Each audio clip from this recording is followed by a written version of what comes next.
Olá, tudo bem? Seja muito bem-vindo ao Espaço Livre, o programa de entrevistas da TV Câmara São Paulo. Mais uma vez eu lembro que você pode participar do programa. Sugira um tema ou um entrevistado. Envie sua mensagem pelo WhatsApp. Isso mesmo, eu vou ler a sua mensagem no meu telefone, combinado? O número é o 11 98158 7431. Eu vou repetir, 11 98158 7431. Anotado? Eu aguardo a sua mensagem. Bem, hoje no programa nós vamos falar e analisar os muitos processos migratórios no país. Que fenômeno é esse que se vê? Novas colônias de estrangeiros, refugiados e pessoas que se arriscam em busca de uma vida melhor. Como São Paulo tem lidado com isso? Para falar mais deste assunto, eu recebo o professor de Direito da USP, Antônio Rodrigues de Freitas Júnior. Seja bem-vindo, doutor. Obrigado pela presença aqui no Espaço Livre. Eu que agradeço, é um prazer. Professor, que momento é esse que estamos passando em que os processos migratórios são cada vez mais comuns, há muita discussão em torno do assunto e existe uma certa resistência aí de alguns países em receber estrangeiros? Que diagnóstico é possível fazer? Olha, é importante saber distinguir diversos fatores que são convergentes nesse momento. Em primeiro lugar, existe uma tensão muito forte exercida pelo mercado de trabalho, pelas organizações de proteção ao mercado de trabalho dos países de economia central. Eu me refiro à Europa, mesmo Estados Unidos e outros países asiáticos. Mas existe um outro fenômeno que se agravou agora e que tende a ser embaralhado no mesmo cenário, digamos, de convulsão da questão migratória, que é o fenômeno do refúgio. O refúgio não é, a rigor, uma forma típica e prevalente de migração. O refúgio é um fenômeno que decorre da necessidade de busca de proteção em países em que não esteja presente ameaça a direitos humanos, a perseguição, crimes decorrentes de situação de grave convulsão, enfim, circunstâncias como essa. Então, lamentavelmente, nós temos a convergência de dois fenômenos que são muito próximos do ponto de vista da capacidade de causar comoção social, impacto social, preocupação política, mas que decorrem de fatores que são relativamente autônomos entre si. Agora, se a gente fosse fazer, por exemplo, um paralelo com as imigrações no início do século XX, e aí eu me lembro dos italianos e dos japoneses, quais são as diferenças substanciais daquele momento para o de hoje? Ou talvez quais são as semelhanças? São fenômenos totalmente diferentes, né? O mundo é outro, né?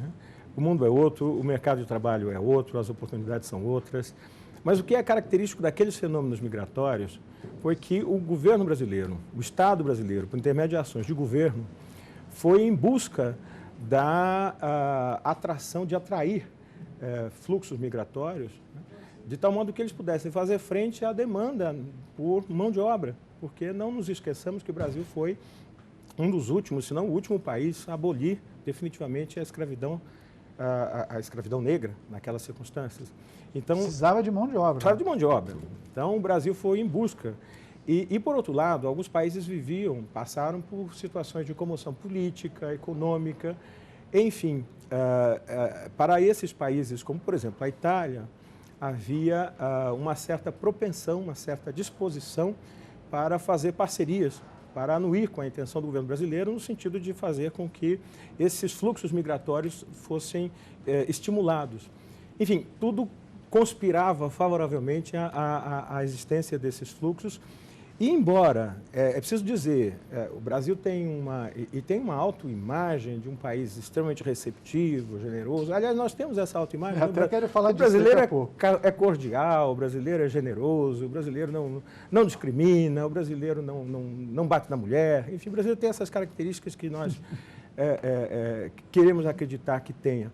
E eu digo isso porque existe uma lenda de que esses trabalhadores, italianos, japoneses, etc., foram recebidos com um tapete vermelho estendido. Não é bem assim.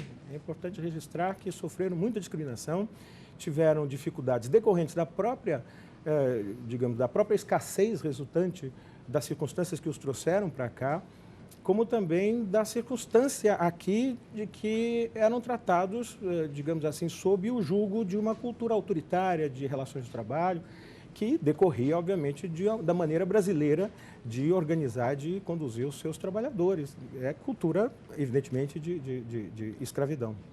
Mas essa característica a gente atribui somente a esse fenômeno aqui no Brasil, por exemplo, Estados Unidos, Canadá, ou mesmo na Austrália, esse modelo se repetiu? Em grande parte, eu diria que sim, porque tem um outro fenômeno que é preciso destacar. O migrante, de uma forma geral, o imigrante é aquele que ingressa no nosso território, digamos, no nosso espaço geográfico e social, ele é portador de um legado cultural, étnico, religioso, econômico, enfim. Ele é o outro. E é muito difícil aceitar o outro, é muito difícil tratar o outro com respeito à diversidade.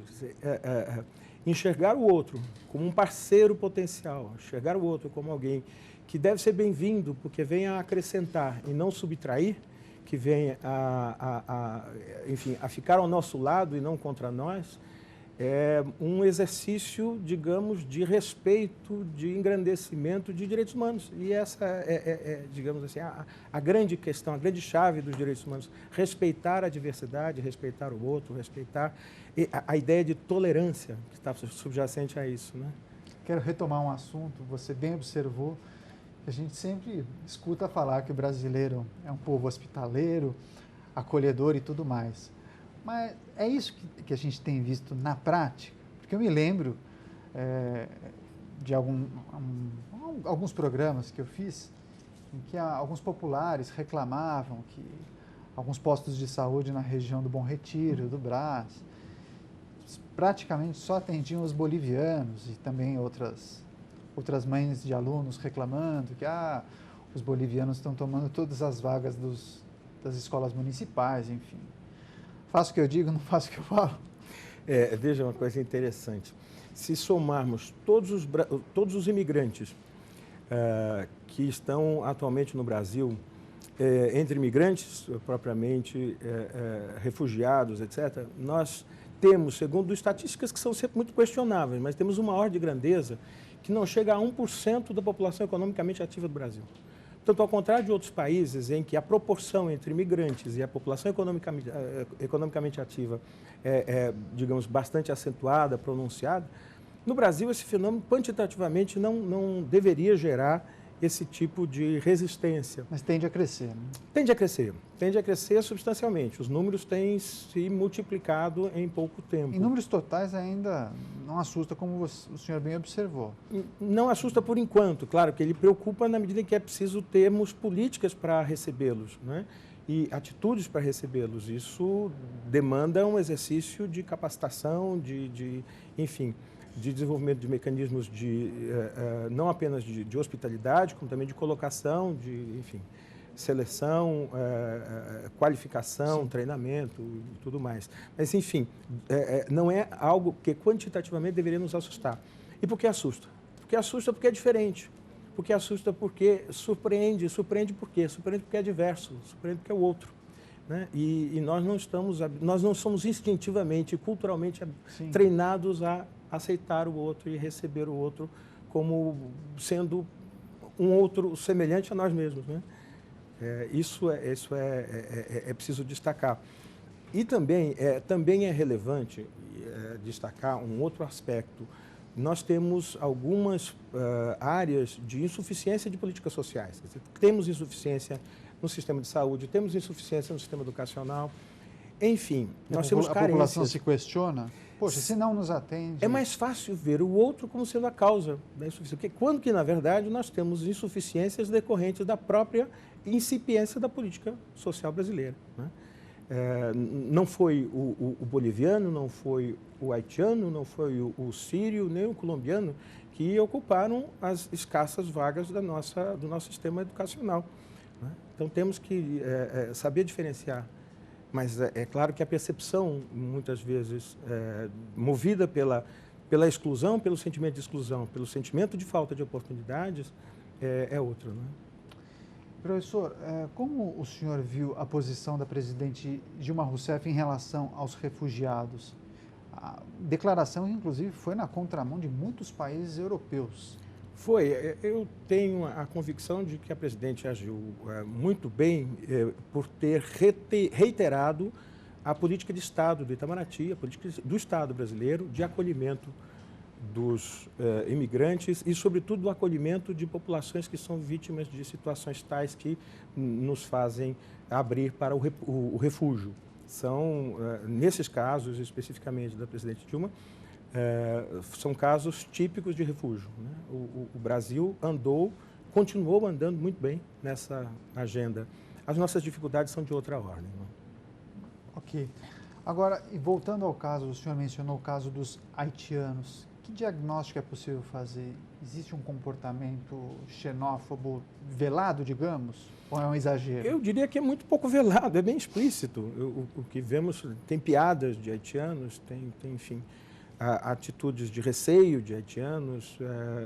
Existe difuso uma certa, também com relação aos haitianos, que não é substancialmente diferente de outros segmentos, existe difuso um receio de recebê-los, mas um dado importante é que esse fluxo migratório ele tem algumas peculiaridades. Os haitianos, em geral, são provenientes de um extrato social, econômico e educacional bastante elevado para a população do Haiti, ou seja, em geral, são os que chegam no Brasil são já portadores de diploma superior, são, enfim, pessoas qualificadas, o que facilita bastante a integração. E, claro, que permite que as diferenças sejam mais facilmente tratadas e mais rapidamente assimiladas. Né? Legal. Bem, eu estou conversando com o advogado e professor de Direito da USP, Antônio Rodrigues de Freitas Júnior. A gente vai fazer uma rápida paradinha no Espaço Livre e voltamos daqui 3 minutos. Até já.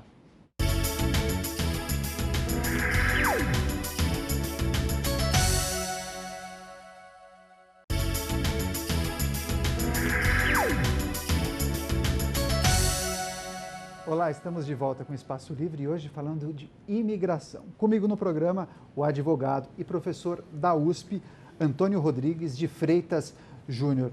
Doutor, quais são as principais dificuldades de quem chega em um novo país? O que se espera? A primeira grande dificuldade é a obtenção da regularidade da situação migratória. A primeira dificuldade é estar documentado para começar a exercer os atributos da cidadania, ou seja, ter direitos. Regularização migratória. Regularização migratória.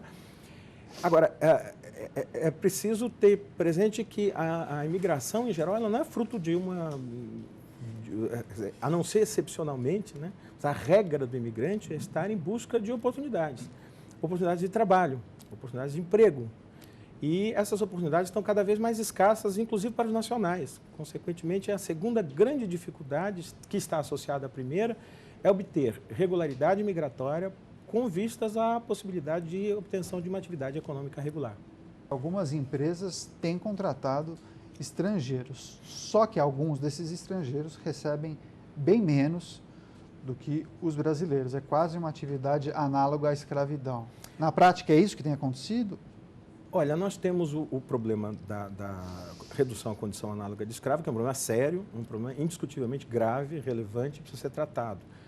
Mas existe, claro, que com relação ao imigrante, sobretudo o imigrante não documentado, existe uma situação de vulnerabilidade adicional em relação ao brasileiro, adicional em relação ao nacional. Isso faz com que essas populações sejam mais propensas a ser vítimas de condutas ilícitas, de crimes como esse. Não só redução à condição análoga de escravo, como também tráfico de pessoas, enfim, toda sorte de exploração vil que se pratica contra o trabalhador, recai sobre o imigrante, sobretudo o imigrante indocumentado, de maneira mais intensa. E é por isso que há necessidade de termos políticas públicas de acolhimento para o imigrante, né? Observando a sua situação particularmente vulnerável.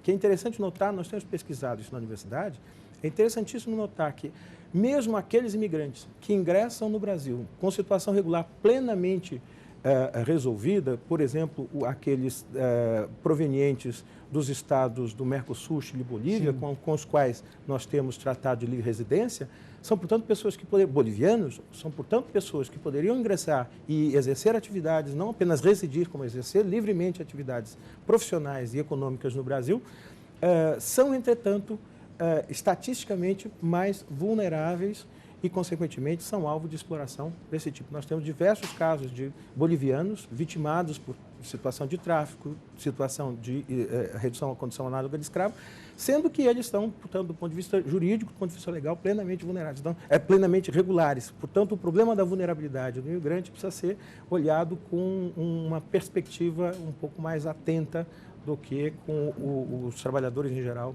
nacionais. Agora, professor, se o recorte for a cidade de São Paulo, a capital tem acolhido os imigrantes de que maneira? Da maneira ideal? O Brasil não tem acolhido o migrante de maneira ideal, mas no município de São Paulo, na cidade de São Paulo, nós temos organizações da sociedade civil, organizações religiosas que têm dispensado um tratamento indiscutivelmente heróico e importantíssimo no acolhimento do imigrante. Eu diria que a existência dessas iniciativas tem feito o poder público se sensibilizar para a dimensão política que o fenômeno já apresenta e tende a apresentar daqui para frente. Nós não podemos mais lidar com essa questão como se fosse algo que se resolve naturalmente, né? Nós temos no mundo inteiro, vivemos uma situação particularmente conflagrada do ponto de vista da existência de certas regiões com guerra civil e temos uma situação de crise econômica e crise no mercado de trabalho que tende a intensificar esse fator e o governo brasileiro, o governo federal e os governos estaduais e municipais devem estar atentos para a necessidade de desenvolver políticas e, portanto, ter um olhar qualificado para esse fenômeno, algo que não era assim tão intensamente verdadeiro, talvez há 10 ou 15 anos atrás. O senhor mencionou iniciativas do terceiro setor, inclusive o Padre Paulo, que é o responsável pelo projeto Missão Paz, inclusive no centro de São Paulo, ele esteve aqui no programa, ele faz um trabalho belíssimo. Agora, a Prefeitura de São Paulo também tem algumas boas iniciativas, algumas ações pontuais, por meio da sua Secretaria de Assistência Social, de acolhimento, não? Tem um trabalho interessante, um trabalho que precisa naturalmente ser intensificado, precisa ser expandido, mas a Prefeitura de São Paulo, digamos assim, deu sinais de se sensibilizar para essa agenda. Agora, quando o senhor fala em a necessidade de mais políticas públicas, algo específico? Os entes devem se reunir? Veja, é uma coisa interessante isso. Qualquer país que se leve a sério sobre esse aspecto precisa saber o que ele quer do imigrante, o que ele quer da política migratória. O Brasil não sabe o que quer da sua política migratória. O Brasil tem um estatuto velho, rançoso, produto do regime militar, quer dizer, que é a expressão, a face visível e invisível da ditadura expressa em diversas dicções dos seus artigos. O Estatuto do Estrangeiro é o documento por excelência da decadência do regime militar, de 1980. E até hoje nós sequer conseguimos conduzir o debate político ao ponto de termos elaborado um consenso em torno de uma nova lei do estrangeiro. Nós temos um importante e interessante documento que é o Estatuto do Refugiado, no Brasil de 1997, portanto bem mais recente, mais contemporâneo, mas que tem, na verdade, que ser ajustado para o novo fenômeno do refúgio contemporâneo. Contemporâneo que eu digo, desses anos, né, em que vivemos diversas guerras civis, diversos fenômenos. Da Colômbia, a Síria, a países da África, Congo, etc., nós recebemos o fluxo de refugiados dessas localidades. E o Estatuto do Refugiado também merece ser adaptado. É bem mais avançado, é bem mais contemporâneo, mas merece um ajuste. O que eu quero dizer em síntese é o seguinte: por que não renovamos, por que não alteramos o Estatuto Estrangeiro? Eu fui secretário nacional de Justiça em 2002 e me recordo que, naquela ocasião, o governo brasileiro já tinha expressamente publicada a sua necessidade, a sua percepção da necessidade de alteração do Estatuto Estrangeiro. E de lá até cá não fizemos nada. Né? Por que não fazer? Porque nós não sabemos ainda o que queremos da nossa política migratória. É preciso ter política migratória. Se talvez não fosse uma agenda tão relevante há 20, 30 anos atrás. No momento presente, qualquer país que se dê ao respeito, se quer ser um global player, precisa ter política migratória. Bom, enquanto não sabemos para onde vamos caminhar nesse assunto, existem algumas boas iniciativas ao redor do mundo que poderiam ser replicadas por aqui ou talvez poderiam inspirar os legisladores? Olha, eu lamento dizer que não vejo essas boas iniciativas. Boas práticas a gente tem, inclusive, no Brasil. Estás falando da Missão Paz, enfim, de outras iniciativas, de outras denominações religiosas e não religiosas, enfim. Temos atitudes, temos governos, iniciativas de governo, mas, enfim, que não dão conta da grandeza e da relevância do problema. Seja porque são insuficientes do ponto de vista dos seus recursos, do ponto de vista dos seus mecanismos, equipamentos, enfim, disponíveis, seja porque também vivemos uma situação de escassez. Eu imagino que, se temos pouco, será muito difícil avançarmos nessa direção, considerando o agravamento da crise econômica do Brasil. Né? Isso nos inquieta para os nacionais, inquieta, claro, indiscutivelmente, também para outros segmentos vulneráveis ou particularmente vulneráveis. Imigrantes são alguns desses segmentos, não é? Nós temos outros fatores de vulnerabilidade que ainda devem ser vistos com maior preocupação quando essas vulnerabilidades se sobrepõem. Deixa eu ser claro, você imaginar vulnerabilidades étnicas, religiosas, culturais, associadas a vulnerabilidades migratórias, nós não temos o imigrante, o estrangeiro, enfim, culturalmente diverso, religiosamente diverso. Nós temos, na verdade, uma sobreposição, uma multiplicação de fatores de vulnerabilidade. A tal ponto que, muitas vezes, do ponto de vista analítico, do ponto de vista científico, fica difícil investigar em que medida a causa é a situação do imigrante ou a causa é a situação religiosa, étnica, cultural, econômica. Não é fácil ser imigrante pobre de grupos étnicos diferentes e excluídos no Brasil e no mundo inteiro. No Brasil, é preciso dizer que também não é fácil. Certamente, professor, o diálogo e a troca de informações me parece fundamental numa situação como essa. E a Câmara está realizando, por meio da sua escola, a Escola do Parlamento, um curso que trata e discute essa temática. Conta pra gente, que curso é esse?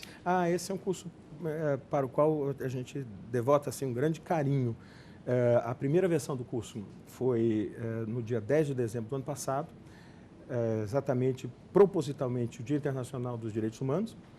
E esse ano nós resolvemos expandir e aprofundar as nossas reflexões em torno dessa questão, começando 6 semanas antes, e, portanto, já estamos em plenas atividades, e a nossa expectativa é de que, como produto, como resultado desse curso, tenhamos assim registrados e atualizadas uma série de informações, convidados professores, acadêmicos, lideranças de movimentos de recepção de imigrantes, lideranças religiosas, ativistas e também autoridades. É importante que as autoridades, e a ideia de trazê-las é para que elas possam atualizar ao munícipe de São Paulo, ao cidadão de São Paulo, as suas providências, as suas iniciativas. É importante que a gente faça um reexame, um updating nas nossas informações, inclusive estatísticas, que são muito pouco ajustadas sobre esse aspecto. Né? Nós temos informações, por exemplo, de que temos, o Ministério das Relações Exteriores diz que nós temos fora do Brasil, nacionais brasileiros, na ordem de 3 milhões, 3 milhões e meio. Mas esses dados são relativamente confiáveis, porque, naturalmente, o Ministério das Relações Exteriores tem essa informação, do ponto de vista estatístico, muito mais refinado. Mas o inverso, a recíproca, não é verdadeira. Né? Nós não temos exatamente uma informação confiável. O IBGE tem dados, enfim, diversos outros organismos têm dados, exames e pesquisas de população indicam, entretanto, informações bastante contrastantes. Né? É preciso fazer um balanço disso. Legal, é importante. O curso São Paulo de Todos os Imigrantes começou na semana passada Existem mais aulas, elas serão realizadas ao longo das próximas semanas e vai até o mês de dezembro, é isso? Exatamente. Nós queremos reservar o dia 10 de dezembro, Dia Internacional de Direitos Humanos, como a data de encerramento das nossas reflexões, do nosso balanço em torno da agenda migratória. Perfeito. Você que está acompanhando o programa, quiser se inscrever, entra no site da Câmara, é câmara.sp.gov.br/Escola do Parlamento, e lá você vai ter todas as informações para se inscrever e acompanhar o curso. Tá legal? Professor, obrigado pela entrevista, adorei o bate-papo. Eu que agradeço. O prazer foi meu. Muito obrigado. Bem, eu conversei com o professor de Direito da USP, Antônio Rodrigues de Freitas Júnior. O Espaço Livre de hoje fica por aqui, mas nós vamos continuar a falar dos assuntos importantes no seu dia a dia. Obrigado pela companhia, obrigado pela audiência. TV Câmara São Paulo, informação para a cidadania.